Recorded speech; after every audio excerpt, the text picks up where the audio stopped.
ದೇವರ ಪರಿಶುದ್ಧ ನಾಮಕ್ಕೆ ಸ್ತೋತ್ರವಾಗಲಿ. 1 ಪೇತ್ರ 2ನೇ ಅಧ್ಯಾಯ 9ನೇ ವಾಕ್ಯ ನಾವು ಧ್ಯಾನಿಸೋಣ. ನಿಮ್ಮನ್ನು ಕತ್ತಲೆ ಒಳಗಿಂದ ಕರೆದು ತನ್ನ ಆಶ್ಚರ್ಯಕರವಾದ ಬೆಳಕಿನಲ್ಲಿ ಸೇರಿಸಿದನು.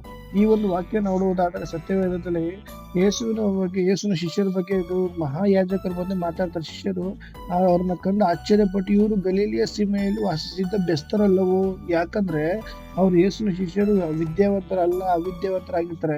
ವಿದ್ಯಾವಂತರಾದ ಮಹಾಪಂಡಿತರು ಯಹೂದ್ಯರಿಗೆ ಉತ್ತರ ಕೊಡುವಂತೆ ಆಶ್ಚರ್ಯಕರವಾದ ಬೆಳಕಿನಲ್ಲಿ ಅವ್ರನ್ನ ನಡೆಸ್ತಾರೆ. ಹೌದು, ಇದನ್ನು ನಾವು ದೇವರ ಭಯದಲ್ಲಿ ಜೀವಿಸುವುದಾದರೆ ಹೌದು, ನಾವು ನಮ್ಮನ್ನು ನೋಡುವವರು ಆಶ್ಚರ್ಯ ಪಡುವಂತೆ ದೇವರು ಮಾರ್ಪಡಿಸ್ತಾರೆ. ಯಾಕಂದ್ರೆ ದೇವರ ಆಶ್ಚರ್ಯವಾದ ಬೆಳಕಿನಲ್ಲಿ ನಾವು ನಡೆದರೆ ಯಾವ ಕೇಳು ನಮಗೆ ಸಂಭವಿಸುವುದಿಲ್ಲ. ದೇವ್ರ ವಾಕ್ಯ ಅಂತ, ನಾನು ಕಣ್ಣೆತ್ತಿ ಪರ್ವತ ಕಡೆ ನೋಡುವ ನನ್ನ ಸಹಾಯವು ಭೂಮಿ ಆಕಾಶ ಉಂಟು ಮಾಡಿದ ದೇವರಿಂದ ಬರುವುದು. ಹೌದು, ಈ ಒಂದು ವಾಕ್ಯದ ಪ್ರಕಾರ ನಾವು ಜೀವಿಸುವುದಾದ್ರೆ ದೇವರು ನಮ್ಮನ್ನು ನಡೆಸಿ ವಾಕ್ಯ ಮುಖ ನಿಮ್ಮೆಲ್ಲರನ್ನೂ ಆಶೀರ್ವದಿಸಲಿ. ಆಮೇಲೆ